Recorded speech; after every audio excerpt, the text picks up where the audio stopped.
البحار. Bismillahirrahmanirrahim.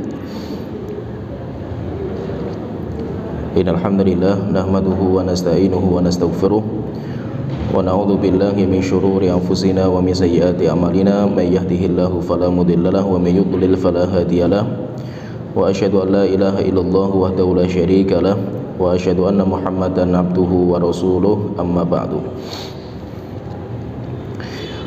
Kita melanjutkan tentang tanda-tanda hari kiamat, dan sekarang kita masuk tanda hari kiamat yang ke-18,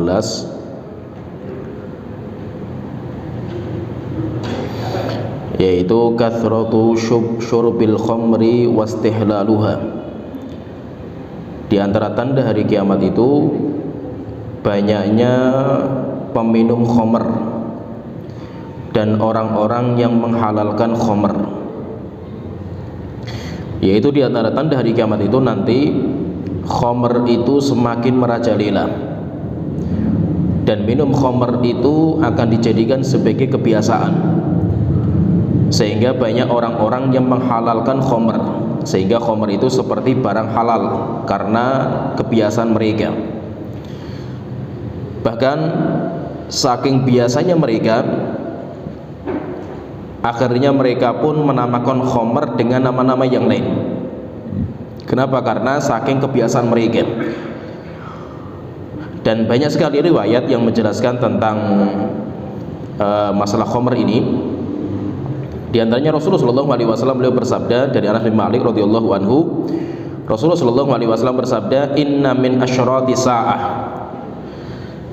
Di antara tanda hari kiamat itu disebutkan banyak, kemudian terakhir beliau mengatakan wa yushrabul khamru, dan khamr itu akan diminum. Dan telah kita jelaskan juga tanda sebelumnya itu, sebelum khamr ini, tanda sebelumnya itu kita sebutkan tentang musik, dan musik itu disandingkan dengan khamr. Musik itu disandingkan dengan khamr, yaitu nanti di akhir zaman itu kayak musik, alat-alat musik yang haram tapi jadi kebiasaan, sehingga orang menganggap musik itu perkara yang biasa gitu, karena jadi budayanya mereka itu. Demikian juga bahwa khamr pun nanti seperti itu. Oleh itu Rasulullah SAW mengatakan nanti di akhir zaman itu la yastahillanna min ummati aqwan, nanti ada di antara umatku itu orang-orang yang akan menghalalkan al-khamra wal hirra wal harira wal ma'azif. Orang-orang yang nanti akan menghalalkan khamr, zina, sutra bagi laki-laki, dan alat musik. Rasulullah mengatakan akan ada yang menghalalkan, yaitu menganggap khamr itu sesuatu yang biasa, sesuatu yang halal. Setelah itu Rasulullah SAW dalam hadis yang lain beliau juga mengatakan, dikeluarkan oleh Imam Ahmad dan Imam Ibnu Majah dari Ubadah bin Samit radhiyallahu anhu, Rasulullah SAW beliau bersabda, la tastahillanna ta'ifatun min ummatil khamra, nanti sekelompok dari umatku akan menghalalkan khamr, yaitu menganggap bahwasanya khamr itu halal. Yusammunaha iyyahu, dan mereka akan memberikan nama-nama tentang khamr itu nama-nama yang lain. Supaya apa? Supaya tidak seakan-akan ini perkara yang diharamkan, sehingga nama perkara yang jelek itu, barang jelek itu mereka poles dengan nama-nama yang bagus, sehingga khamr akan dirubah namanya, riba akan dirubah namanya, zina akan dirubah namanya, pelacur dirubah namanya, semuanya dirubah. Semuanya dirubah untuk apa? Untuk penghalalan mereka, sehingga riba jadi bunga. Kenapa? Karena menjadi sesuatu yang indah bagi mereka. Demikian juga pelacur jadi kembang malam, itu semuanya sebagai pengelabuan saja, itu sesuatu yang jelek dibungkus dengan penamaan-penamaan yang indah. Dan itu nanti di akhir zaman semakin banyak sekali tanda-tanda hari kiamat seperti ini, semakin banyak. Al-Imam Ibnu Arabi rahimahullah ta'ala ketika menyebutkan hadis ini, bahwasanya nanti umatku itu akan menghalalkan khamr, maka beliau mengatakan istihlalul khamri bitafsiraini. Beliau mengatakan menghalalkan khamr itu, yang dimaksud dengan menghalalkan khamr, umatku itu nanti akan menghalalkan khamr itu kata beliau mengatakan itu satu dari dua kemungkinan, yaitu arti dari kalimat menghalalkan itu apa? Maka beliau mengatakan itu satu dari dua kemungkinan. Kemungkinan yang pertama, i'tiqadu hilli syurbiha. Yang pertama itu mereka nanti akan meyakini, yaitu sudah sampai tingkatan keyakinan. Mereka sudah meyakini, masuk ke dalam keyakinan, meyakini bahwasanya minum khamr itu sudah boleh. Minum khamr itu gak ada masalah hukumnya, dibolehkan. Ini yang pertama. Yang kedua, ayyakunal muradu bidzalikal istirsalu fi syurbiha. Yang kedua, yang dimaksudkan menghalalkan itu mereka itu menikmati khamr seperti menikmati barang halal, walaupun mereka meyakini khamr itu haram. Yaitu kalau yang kedua ini, dia itu masih meyakini haramnya khamr. Kalau yang kedua ini, tetapi dia itu muamalah dengan khamr itu seperti muamalah dengan barang halal, yaitu apa? Makan setiap hari, minum setiap hari, seperti nggak punya salah itu yang kedua kata beliau itu. Dan yang pertama lebih parah. Yang pertama lebih parah, yaitu apa? Orang-orang yang sampai tingkatan meyakini. Kalau sudah sampai tingkatan meyakini itu bahaya. Tetapi kalau ada orang yang dia itu meyakini khamr itu haram, tetapi karena syahwat dia akhirnya dia minum, maka dia itu masih sadar kalau dirinya itu salah, dirinya itu berbuat kekeliruan. Berbeda kalau orang itu sudah sampai meyakini bahwasanya itu halal. Kalau sudah meyakini halal, maka dia itu menganggap dirinya itu nggak ada masalah itu, yaitu dirinya itu boleh-boleh saja. Kenapa? Karena dia menganggap minum khamr itu hukumnya dihalalkan. Jadi intinya di sini itu, maka semakin dekat dengan hari kiamat itu nanti semakin banyak khamr. Dan khamr itu apa? Khamr itu kata para ulama diambil dari kalimat khamaro. Khamaro itu mencampur, yaitu khamar itu mencampur. Kata para ulama, kenapa khamar itu dinamakan khamar? Mayahmirul aql, karena khamar itu bisa mencampuri otak, akal, sehingga bisa menghilangkan. Jadi akal orang itu bisa hilang. Nah itu kata para ulama, maka khamar itu tidak hanya khusus bagi minuman, yaitu yang kita bahas khamar itu bukan hanya minumannya itu, tetapi yang penting sifatnya. Maka segala perkara yang bisa menghilangkan akal, sehingga orang itu menjadikan dirinya sebagai binatang. Binatang kan gak punya akal itu, dia diberikan akal tapi akalnya dihilangkan, sehingga dia itu menjadikan dirinya seperti binatang. Maka segala sesuatu yang bisa menghilangkan akal manusia, maka itu namanya khamr. Bisa berupa minuman keras, bisa juga berupa suntikan, demikian juga bisa juga berupa pil atau makanan, atau bahkan menghirup, yaitu berupa bau-bau. Sehingga apa? Sehingga nanti narkoba itu masuk dalam khamr. Narkoba itu nanti dimasukkan oleh para ulama dalam hukum haram. Kenapa? Karena narkoba itu kayak khamr. Walaupun apa? Walaupun narkoba sama Rasulullah nggak ada. Sehingga kalau ditanya misalkan apa hukum narkoba? Apa hukum narkoba? Maka kita katakan narkoba hukumnya haram. Kalau ditanya dalilnya mana? Dalil kalau narkoba itu haram, maka kita katakan dalilnya qiyas. Dalilnya qiyas. Memang kalau dalam Al-Quran dan hadis tidak pernah ada namanya narkoba, karena khamr bentuk narkoba itu sama Rasulullah nggak ada. Adanya kan sama-sama kita itu. Tetapi dalam Islam itu sudah memiliki kaidah, yaitu memiliki kaidah. Maka kalau ditanya itu terus bagaimana cara mengambil hukum tentang narkoba, maka kita katakan cara mengambil hukumnya itu dengan dalil qiyas. Jadi dalil itu, dalil yang dipakai oleh para ulama kita itu ada 4. Dalil itu ada 4. Ada dalil itu berupa Al-Quran, ada berupa Al-Quran. Kemudian dalil itu ada berupa hadis, yaitu berarti yang disebutkan sama Rasulullah SAW. Kemudian ada dalil itu berupa qiyas. Qiyas itu analogi. Dalil itu qiyas. Qiyas itu analogi. Misalkan analogi itu apa? Analogi itu menyamakan sesuatu benda dengan benda yang lain karena sebab yang sama. karena sebab yang sama. Ini saya contohkan itu. Kias itu apa? Supaya tergambar sedikit. Jadi kias itu nanti ada 4 rukunnya. Kias itu ada 4. Ada namanya asal. Asal itu benda yang ada hukum dalam Al-Quran dan hadis. Itu namanya asalnya itu. Kemudian yang kedua ada namanya furu. Furu itu cabangnya, perkara yang mau kita kiaskan, yang mau kita analogikan, samakan hukumnya itu.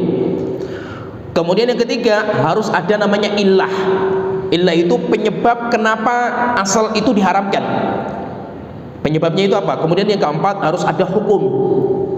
Nah, sekarang kita gambarkan contohnya seperti kita kias itu, contohkan misalkan apa hukum khomer. Mau kita bahas sekarang misalkan apa hukum khomer, apa hukum narkoba. Maka kita katakan khomer itu asal. Khomer itu asal. Kenapa? Yang dibahas oleh Allah dalam Al-Quran dan Rasulullah dalam hadis itu khomer. Dan khomernya zaman dulu itu minuman. Maka itu namanya asal karena yang ada dalilnya itu. Sekarang kita mau menyamakan narkoba, maka narkoba itu namanya furu'nya, cabang yang mau kita kiaskan. Nah sekarang harus ada illah. Illah itu penyebab kenapa khomer diharamkan. Apa khomer itu diharamkan karena minumannya, atau karena yang lainnya, atau karena menghilangkan akal. Maka kita dapat bahwasanya illah itu penyebab, alasan kenapa khomer itu diharamkan karena menghilangkan akal. Maka berarti kita cari apakah ada kesamaan antara narkoba dan khomer. Jika ada kesamaan, sama-sama menghilangkan akal, maka berarti hukumnya muncul. Berarti apa? Hukumnya narkoba itu hukumnya haram. Kalau orang bertanya dalilnya mana, nggak ada dalilnya memang Al-Quran dan hadis itu. Orang ditanya masalah, misalkan masalah rokok itu, apa hukumnya rokok itu? Ya nggak ada hukumnya rokok. Al-Quran nggak pernah membicarakan, hadis nggak ada itu. Karena zaman dulu nggak ada rokok itu. Tapi bukan berarti apa rokok itu nggak ada hukumnya dalam agama kita itu. Kenapa? Karena dalil kita itu bukan hanya Al-Quran dan hadis. Dalil kita itu bisa qiyas, bisa juga ijma terhadap masalah-masalah yang akan datang, akan muncul yang tidak pernah dibahas oleh Allah dalam Al-Quran dan hadis.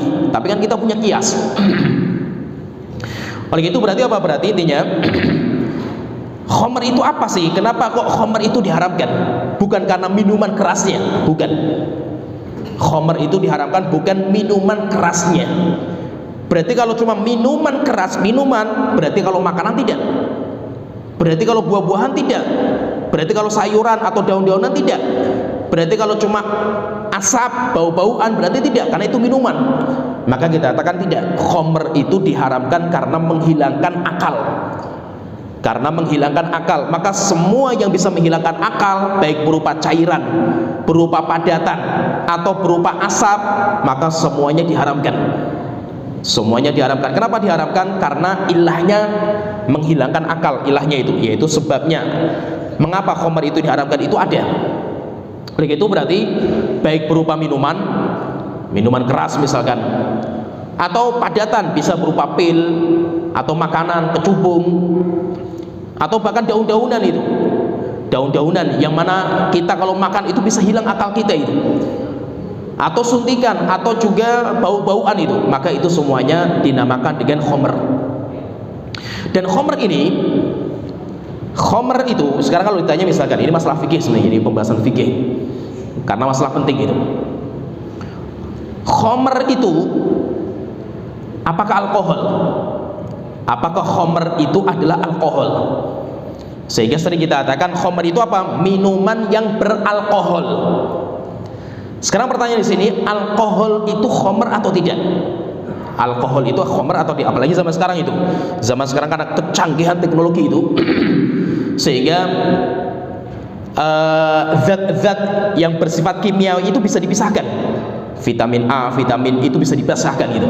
Demikian juga apa? Alkohol, kandungan alkohol itu bisa dipisahkan sendiri itu. Sehingga ada cairan namanya cairan alkohol yang dijual di apotek-apotek itu. Pertanyaan, alkohol itu khomer atau tidak itu?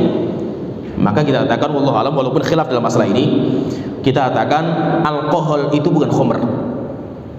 Tetapi khomer itu adalah minuman yang mengandung kadar alkohol sampai memabukkan. Paham ini? Minuman yang mengandung kadar alkohol sampai tingkatan memabukkan, itu baru dinamakan khomer. Bukan alkoholnya. bukan alkoholnya. Sehingga kalau misalkan orang beli alkohol itu, alkohol misalkan 100% atau 60% ke atas itu, maka itu bukan khamr. Pertanyaan, kalau dimakan boleh nggak? Kita katakan hukumnya nggak boleh. Nggak boleh bukan karena khamr. Orang minum alkohol misalkan itu, apakah hukumnya haram? Haram. Tetapi haram bukan karena khamr, tetapi haram karena racun. Karena racun, kadar alkohol 60% ke atas, tubuh kita nggak mampu untuk mencerna. Sehingga kalau orang minum alkohol murni, jebol ususnya itu, bukan mabuk lagi, bukan rusak badannya itu. Kenapa? Karena itu jadi racun. Oleh itu, sekarang pertanyaan di sini, berarti minuman khamr itu alkoholnya kadarnya berapa itu? Sehingga nanti pahami ini, karena ini masalah fikih semua itu. Maka kita katakan, kalau dalam departemen agama kita, departemen kesehatan Indonesia itu menetapkan bahwa khamr itu minuman yang kadar alkoholnya itu minimal 1%, itu dinamakan dengan khamr. Nanti mereka membagi menjadi 3 tingkatan. Departemen kesehatan itu membagi menjadi 3 tingkatan, 1 sampai 15%, 15 sampai terus sampai 60, maksimal itu 60. Itu dinamakan dengan khamr. Kalau itu khamr, misalkan ini minuman kadar alkoholnya misalkan 5%, berarti memabukkan itu, maka kita ambil sedikit hatta 1 sendok untuk masak, hukumnya haram. Karena Rasulullah SAW memiliki kaidah, ma askarok kafiruhu faqaliluhu haram. Apa saja yang mana banyaknya itu memabukkan, maka sedikitnya itu hukumnya tetap haram. Oleh itu apa? Fahami ini, khamr itu diharamkan bukan memabuknya saya, bukan karena diri saya itu mabuk itu, bukan, tapi karena minuman ini memabukkan. Orang yang biasa minum khamr, karena dia itu sudah biasa minum khamr, mungkin dia minum 2 botol pun nggak apa-apa bagi dia itu, masih seger, masih nggak apa-apa itu. Tetapi orang-orang yang baru pertama kali minum khamr, mungkin cuma setengah gelas saja ngeliang dia itu. Pertanyaan, kalau ada orang yang sudah biasa minum khamr, minum 1 gelas nggak mabuk, pertanyaan, berarti haram nggak orang itu? Tetap dikatakan haram. Kenapa? Karena bukan melihat kepada Anda mabuk atau tidaknya, bukan. Standar khamr itu bukan karena Anda ketika minum itu mabuk atau tidaknya, bukan. Tetapi standarnya itu minuman ini memabukkan atau tidak. Minuman ini memabukkan atau tidak. Minuman memabukkan dalam pemerintah kita itu menetapkan 1%. Minuman yang 1% itu sudah dinamakan minuman memabukkan. Orang mau minum, dia mabuk maupun tidak, nggak ada urusan. Tidak ada urusan. Misalkan ini, ada orang ini ngambil khamr dari jenis-jenis macam yang adalah khamr, dia ngambil 1 sendok, ditaruh dalam minuman obat lah, untuk kuat lah misalkan, dan yang ditaruh diudak, diminum, ya nggak apa-apa, seger kan, cuma 1 sendok khamrnya itu. Bagaimana hukumnya? Hukumnya haram. Kalau orang bertanya, kan saya nggak mabuk itu, nggak ada urusan. Anda mabuk maupun tidak, nggak ada urusan itu.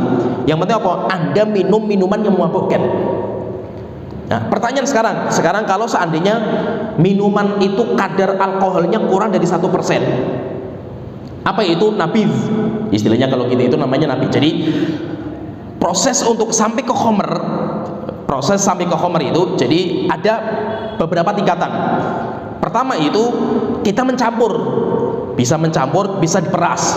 Contohnya misalkan anggur diperas, airnya dikumpulkan, dan itu semua buah itu ada kadar alkoholnya.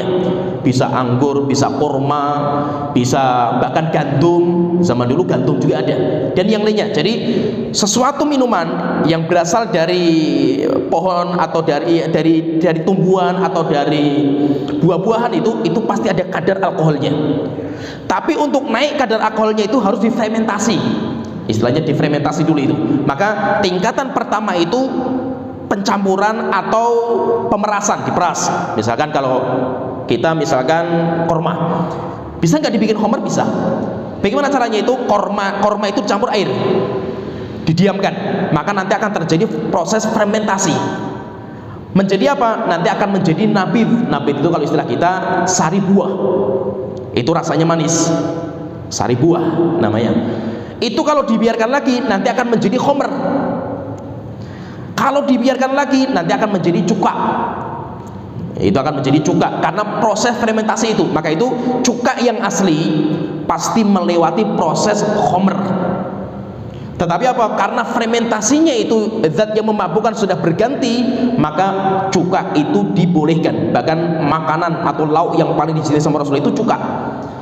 Cuka itu harus melewati fase khomer, ya kan? Fase khomer. Kecuali kalau cuka-cuka yang dari pabrik, mungkin dia punya peralatan sendiri, bukan dari proses itu.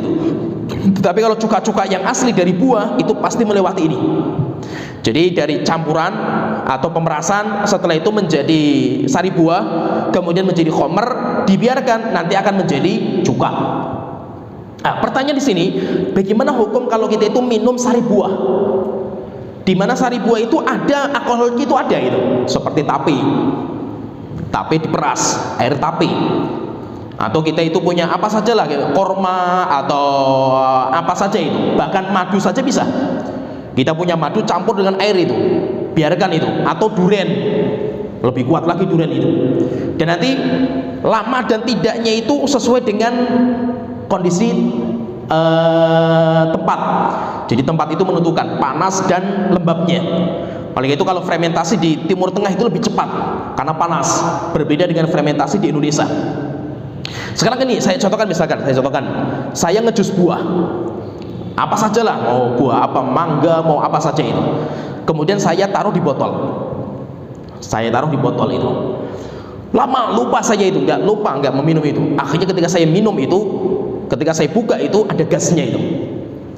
Maka nanti dilihat ini sudah sampai di mana itu sudah sampai mana. Kalau ini masih tingkatan sari buah, maka hukumnya masih boleh untuk dinikmati karena sari buah itu. Tetapi kalau sudah sampai dia itu sudah jadi khomer, maka hukumnya tidak. Nah, standarnya itu berapa? Standarnya itu 1%. Standarnya itu 1%. Misalkan gini, lah saya ketika minum tape itu, misalkan perasan tape, misalkan air tape itu, saya ngeliang itu. Kita katakan belum tentu ngeliangnya itu karena memabukkan gitu. Tetapi kenapa? Karena mungkin blengernya itu. Jadi karena blengernya itu bukan berarti apa? Berarti memabukkan, bukan. Jadi maksudnya di sini itu, khomer itu apa sih? Khomer itu adalah sesuatu yang menghilangkan akal. Kenapa kok diharamkan itu? Menghilangkan akal itu kenapa kok diharamkan itu? Karena akal itu karunia terbesar yang Allah berikan kepada manusia. Jadi akal itu karunia. Dengan akal manusia bisa beda dengan binatang. Akal itulah yang menjadikan manusia itu malu. Jadi kenapa kok manusia itu punya sifat malu? Akhirnya kita pakai baju, kita menutup kemaluan kita itu karena kita itu punya akal. Coba binatang nggak punya akal, sehingga binatang nggak punya rasa malu itu. Demikian juga kenapa kok manusia itu punya program, rencana, dia punya niat, sehingga dia bisa memprogram, bisa bikin rumah dengan patokan seperti ini, bisa program masa depan dia pikirkan itu karena dia itu punya akal yang digunakan untuk memikir. Sedangkan binatang nggak ada itu. Maka itu apa? Akal itu karunia terbesar yang Allah berikan kepada kita itu. Maka menghilangkan karunia terbesar ini hukumnya diharamkan. Menghilangkan ini diharamkan. Kenapa?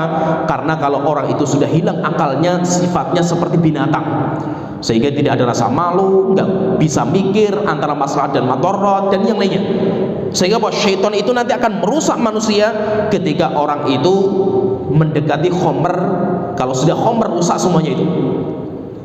Oleh itu Allah Ta'ala mengatakan dalam Al-Quran dalam surat Al-Maidah, dan itu surat terakhir yang Allah turunkan berkaitan dengan khomer. Jadi kalau kita perhatikan itu, Allah itu mengharamkan khomer itu nggak langsung.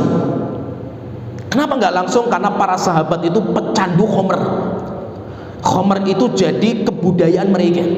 Berarti kalau kita perhatikan apa? Budayanya orang Arab itu zaman dulu parah daripada kita itu. Mereka itu, budaya mereka itu apa? Minum khomer. Dan mereka itu bangga sekali ketika mereka itu bisa minum khomer yang sudah mereka kubur bertahun-tahun.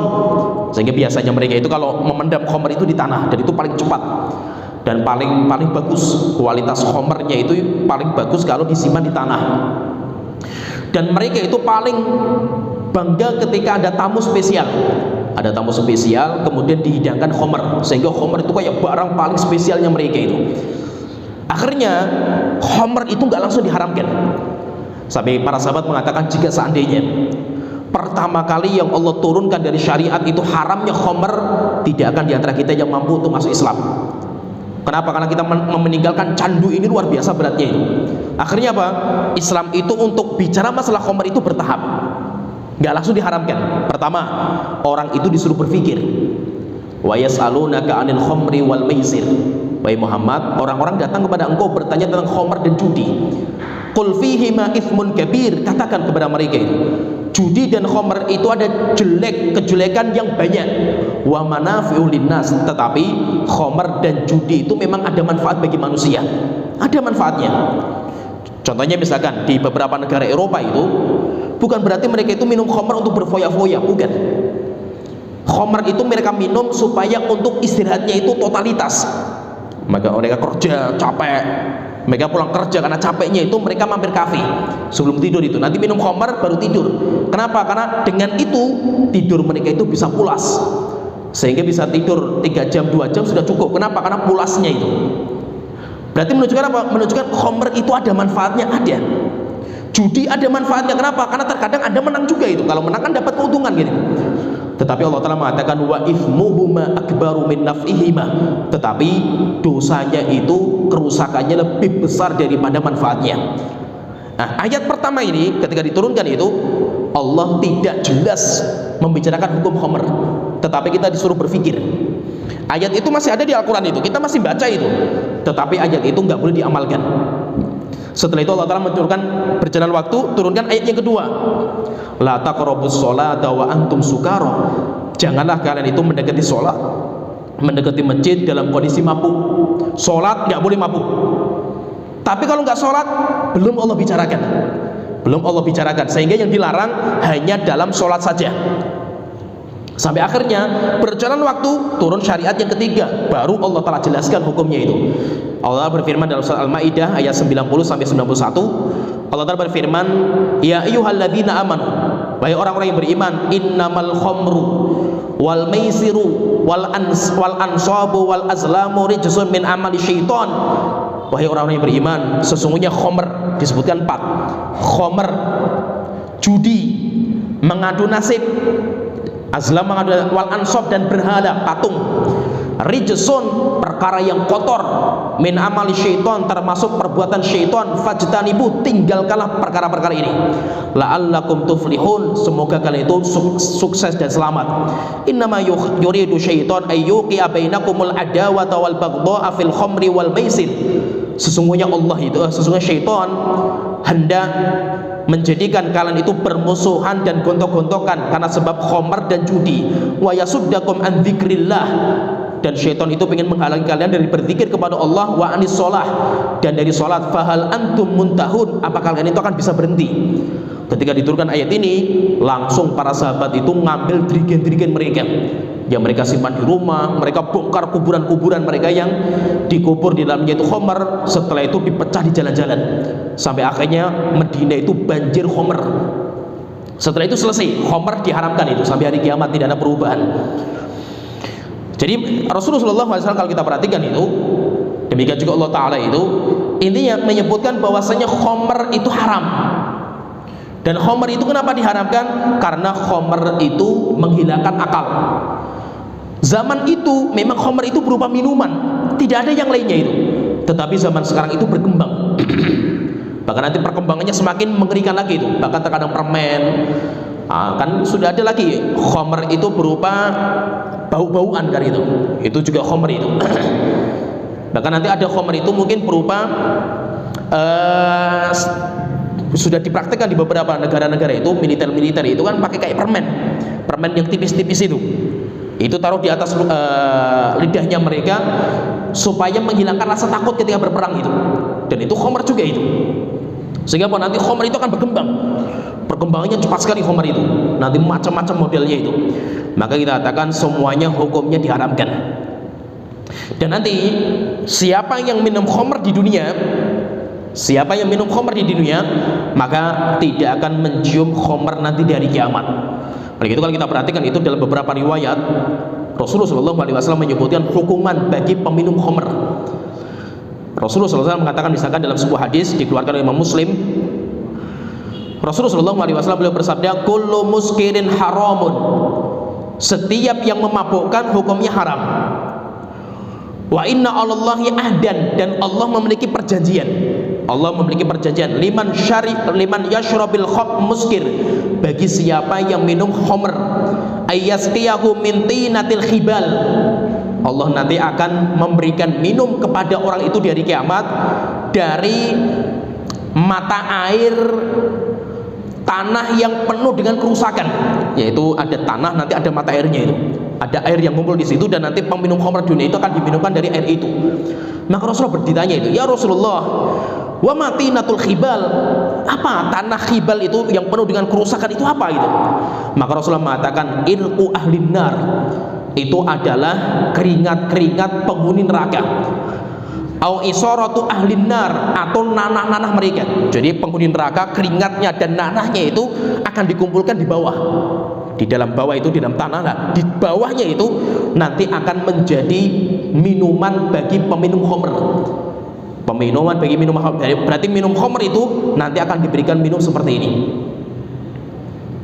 Dalam hadis yang lain Rasulullah SAW mengatakan, man syaribal khamra fid dunya thumma lam yatub minha, siapa yang minum khamr di dunia dan gak bertobat, mati gak bertobat dia kepada Allah Ta'ala, itu hurrimaha fil akhirah, orang itu tidak akan minum khamr nanti di hari kiamat. Padahal khamr di hari kiamat itu lezat sekali itu. Dalam hadis yang lain Rasulullah SAW mengatakan, la yashrabul khamra rajulun min ummati, tidak ada umatku yang minum khamr fayaqbalullahu minhu sholata arba'ina yauman, kemudian Allah menerima sholat 40 hari. Yaitu maksudnya di sini itu orang yang minum khamr sholat 40 hari ke depan gak diterima sama Allah Ta'ala. Maksudnya gak diterima itu apa? Allah tidak akan memberikan pahala. Sangga sholatnya sah dan orang itu harus sholat, tapi 40 hari ke depan sholatnya itu gak mendapatkan pahala. Allah tidak memberikan pahala kepada orang itu. Dan yang berkaitan dengan khamr itu, siapa saja yang dia itu terlibat dalam khamr, maka semuanya dilaknat sama Allah Ta'ala. Oleh itu Rasulullah SAW mengatakan, la'anallah al-khamra, Allah melaknat khamr, wa syaribaha, orang yang minum, peminumnya dilaknat, wasaqiyaha, dan orang yang menuangkan, wa bai'aha, dan orang yang menjual, wa mubta'aha, dan orang yang membeli, wa asiraha, dan orang yang memeras, berarti orang yang bikin, wa mu'tasiraha, dan orang yang minta untuk diperaskan, wa hamilaha, dan orang yang mengangkat, yaitu yang membawa, wal mahmulata ilaihi, dan orang yang minta dibawakan, berarti apa? Petani dilaknat. Demikian juga sopirnya yang memanen, laknat juga itu. Demikian juga orang yang kerja di pabriknya dilaknat juga sama Allah Ta'ala itu. Demikian juga penjualnya, walaupun gak minum, dilaknat juga sama Allah Ta'ala itu. Orang yang membelikan, semuanya dilaknat sama Allah Ta'ala itu. Di dalam masalah khamr itu semuanya dilaknat. Pertanyaan terus, bagaimana kalau kita itu menjual atau menanam buah anggur? Kita hanya menanam saja itu. Cuma kita tahu memang yang akan membeli anggur kita itu pabrik khamr. Kita tahu itu. Tapi kan kita itu menanamnya sesuatu yang halal kan, anggur kan halal kan itu. Maka kita katakan transaksi halal, misalkan kita transaksi depan kita itu halal, jual beli yang halal, barang kita yang dijual itu halal, kerjaan yang halal, itu nanti kata para ulama dilihat. Jika kerjaan yang halal, transaksi halal itu menjadi wasilah untuk sesuatu yang haram, maka hukumnya juga diharamkan. Walaupun apa? Transaksinya halal gitu. Transaksinya halal, tapi kalau itu menjadi sesuatu sarana untuk dosa dan maksiat, maka hukumnya diharamkan. Walaupun yang di depan kita itu hukumnya halal gitu. Contohnya misalkan itu, saya menjual pedang. Boleh nggak jual pedang itu? Boleh. Jual pisau, boleh nggak? Boleh. Tetapi kalau saya jual pisau ketika masa-masa tawuran antara RT, kan? Mereka tawuran bunuh-bunuhan itu, saya jual pisau ketika itu, maka hukumnya diharamkan. Saya jual misalkan obat-obatan di apotek, misalkan Bodrek dan yang lainnya itu, tapi yang datang ke kita itu orang-orang yang kita itu suudon sama dia itu, rambutnya jegrak, tatoan, kemudian beli Bodreknya itu satu renteng gitu. Ini buat apa ini kan itu? Kemungkinan besarnya itu untuk oplosan kalau seperti ini tuh. Berarti apa? Berarti kita menjualnya itu hukumnya haram. Walaupun apa? Benda yang kita jual belikan itu halal. walaupun halal itu, tapi jika itu digunakan untuk dosa. Petani rokok misalkan yang menanam itu, bagaimana hukumnya itu? Kan yang ditanam itu cuma tembakau itu, tetapi yang tembakau itu pasti untuk rokok itu. Kalau rokok hukumnya haram, berarti petaninya pun juga diharamkan. Demikian juga menanam misalkan anggur, nanam kurma, nanam apa saja, jika memang itu digunakan untuk dosa, walaupun petaninya itu nggak berbuat dosa gitu, dia tidak mabuk-mabukan, dia hanya bekerja saja itu. Setelah itu kan hasil panennya kan dijual itu. Maka kita katakan jika memang itu sebagai sarana untuk dosa dan maksiat, maka hukumnya diharamkan, hukumnya tetap tidak dibolehkan. Demikian juga nanti jual beli apa saja. Jual beli apa saja, kalau itu sebagai sarana untuk dosa dan maksiat, kita jual kain, jual baju misalkan itu, celana jeans. Boleh nggak jual celana jeans? Kan nggak apa-apa celana jeans kan itu. Rupanya itu celana jeans untuk perempuan, baju-baju perempuan itu. Boleh nggak menjual celana jeans itu untuk perempuan itu? Jika budaya negeri kita itu misalkan celana jeans itu untuk dalaman, seperti orang Saudi, orang Yaman, orang Arab Saudi itu kan banyak perempuan-perempuan itu pakai jeans itu. Mereka pakai jeans, tapi mereka pakai abaya di luarnya itu. Sehingga kalau mereka keluar rumah itu, mereka pakai abaya, tapi mereka itu pakai celana jeans itu. Bagaimana hukumnya? Hukum jual celana jeans bagi perempuan gak ada masalah itu, karena budayanya negeri mereka itu celana jeans itu untuk dalaman. Tapi kalau seandainya di negeri kita itu jual celana jeans untuk perempuan itu dipakai di luar, sehingga membuka aurat mereka itu, maka kita menjual barang itu hukumnya diharamkan. Maka jual beli atau transaksi itu apa saja selama depan kita itu walaupun halal itu, cuma kalau itu sebagai sarana dosa dan maksiat, maka hukumnya tidak dibolehkan.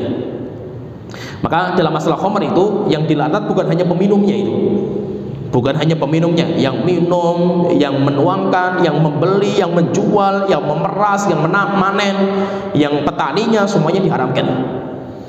Demikian juga terkadang apa? Kita duduk bermajelis dengan khamr, walaupun kita nggak minum. Kita misalkan punya teman-teman lah itu, mereka mau bikin oplosan misalkan atau minum khamr dan yang lainnya itu. Saya nggak mau minum itu, karena saya tahu itu haram itu. Saya nggak minum, tapi saya duduk di situ. Saya nggak enak juga kalau keluar lah, nanti saya dikira saya so alim misalkan itu. Saya habis nggak apa-apa lah duduk, tapi saya nggak mau minum itu. Sehingga teman-teman yang lainnya itu minum khamr, saya mending beli yang lain lah. Yang penting apa? Saya nggak minum khamr itu, tapi saya duduk di situ itu. Saya duduk di situ, walaupun saya nggak minum khamr itu. Terus apa hukum saya itu? Orang itu pertama kali yang dilaknat sama Allah Taala. Orang yang pertama kali dilaknat sama Allah Taala itu orang ini. Kalau orang mengatakan kan saya nggak minum khamr kan gitu, saya kan hanya duduk saja gitu, karena saya nggak enak juga kalau saya keluar dari majelis itu kan itu. Saya kan hanya duduk saja nemeni mereka itu. Maka kita katakan orang-orang Yahudi, Bani Israel itu, mereka dilaknat sama Allah Taala itu disebabkan karena dosanya mereka. Apa dosanya itu? Allah Taala mengatakan, "Lo innalladzina kafaru min Bani Israil ala lisani Dawud wa Isa bin Maryam." Orang-orang Bani Israel itu mereka dilaknat sama Allah Taala itu dengan lisannya Allah, langsung dari lisannya Nabi Isa dan lisani Dawud, Nabi Dawud dan Nabi Isa itu. Dzalika bima asaw wa kanu ya'tadun. Itu karena dosanya mereka. Apa dosanya itu? Kanu la yatanahuna an munkarin fa'alu. Karena mereka itu tidak saling ingkar mungkar, tidak saling menasihati. Akhirnya apa? Mereka itu yang dilaknat pertama kali itu. Mereka tahu itu haram, masih duduk di situ dan diam dia itu. Maka apa? Dia itu termasuk yang dilaknat. Terus apa kewajiban dia itu? Kewajiban dia itu kalau melihat kemungkaran itu kan diingkari.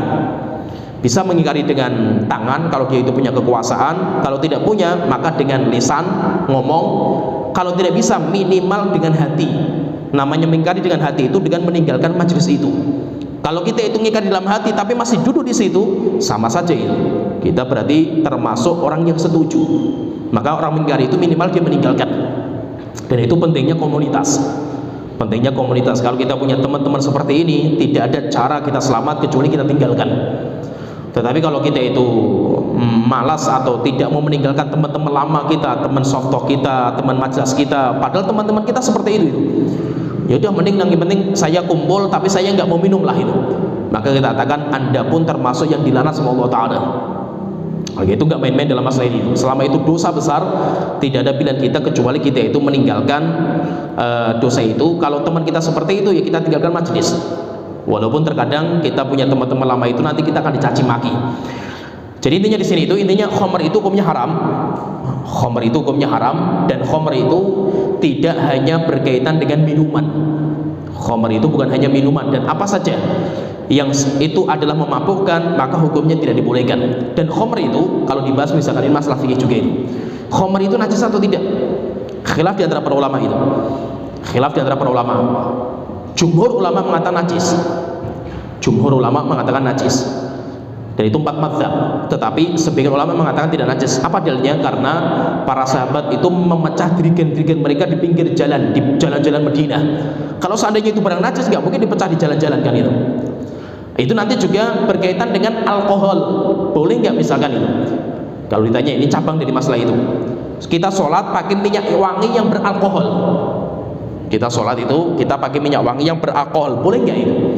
Maka kita katakan yang dibahas itu pertama, alkohol itu khamr atau tidak. Ini yang kita bahas pertama itu. Tadi kita sebutkan alkohol bukan khamr. Pembahasan yang kedua, kalaupun alkohol itu khamr, khamr itu najis atau tidak? Ya, itu pun khilaf di antara para ulama itu. Kalau najis, berarti kan nggak boleh kita sholat pakai barang najis. Tetapi kalau itu tidak najis, maka nggak ada masalah itu. Maka kita katakan, wallahu alam, pendapat yang paling kuat, khamr itu tidak najis tapi haram. Tidak najis tapi haram. Kalau hukumnya haram, maka semua transaksi nggak dibolehkan. Khamr itu nggak dibolehkan, jual beli nggak boleh. Kalau seandainya itu khamr, maka kalau sesuatu yang haram itu tidak boleh kita transaksi. Kita jual beli, walaupun kita nggak minum. Karena yang dilaknat itu bukan hanya peminumnya, tapi semua yang terlibat itu semuanya diharamkan. Nah, jadi seperti itu. Makanya berkaitan masalah fikih-fikih yang berkaitan masalah khamr, dan itu sebenarnya banyak pembahasan masalah fikih, masalah khamr banyak. Tetapi intinya yang kita bahas di sini itu di antara tanda-tanda hari kiamat itu khamr semakin merajalela. Dan bukan hanya khamr minuman saja itu, narkoba sekarang dahsyat luar biasa itu. Narkoba dan bentuknya bermacam-macam. Bahkan terkadang kita nanti akan kaget ketika apa yang di lingkungan kita itu rupanya memabukkan itu. Terkadang bumbu-bumbu masakan itu pun banyak yang memabukkan itu. Yang khamr itu sampai dibahas banyak oleh para ulama itu. Terkadang kita nggak tahu juga itu. Kenapa? Karena kita nggak tahu kita itu. Saking banyaknya nanti perkara-perkara memabukkan di akhir zaman itu banyak sekali itu. Ya, sampai di sini pembahasan kita. Wa akhiru da'wana alhamdulillahi rabbil alamin. Muhammad wa ala alihi wasallam.